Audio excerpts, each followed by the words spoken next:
हमारी finance minister यदि निर्मला सीतारमण यदि होती तो मैं समझता हूं उनकी एक्सपर्टीज ज्यादा है और हम लोगों से ज्यादा कुछ इस इकॉनमी के बारे में बतला सकती है।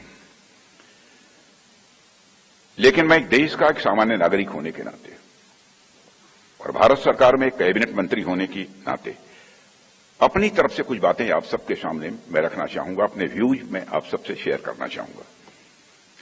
साथियों, आम भाषा में ग्रोथ इंजन का अर्थ क्या होता है देखा जाए तो यह दो शब्दों को मिलाकर बना हुआ है, ग्रोथ और इंजन।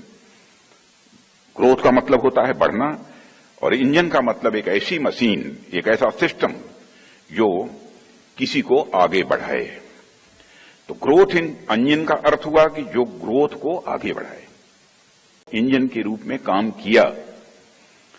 और अब भारत दुनिया की फास्टेस्ट ग्रोइंग मेजर इकॉनमी है, तो जाहिर सी बात है कि भारत की ग्रोथ विश्व के अन्य देशों की ग्रोथ पर मेजर पॉजिटिव इंपैक्ट डालने की स्थिति में अब आ गई है।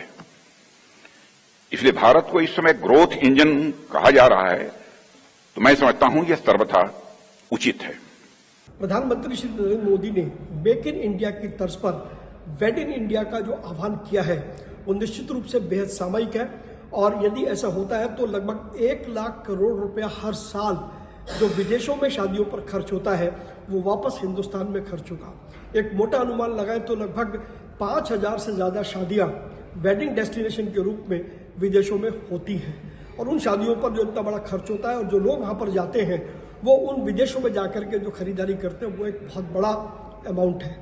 Confederation of all India traders ने प्रधानमंत्री श्री नरेंद्र मोदी के इस आह्वान को पूर्ण समर्थन करते हुए पूरे देश में न केवल व्यापारियों के बीच बल्कि सिविल सोसाइटी के बीच भी एक अभियान शुरू किया है जिसमें लोगों को ज्यादा से ज्यादा प्रोत्साहित किया जाएगा।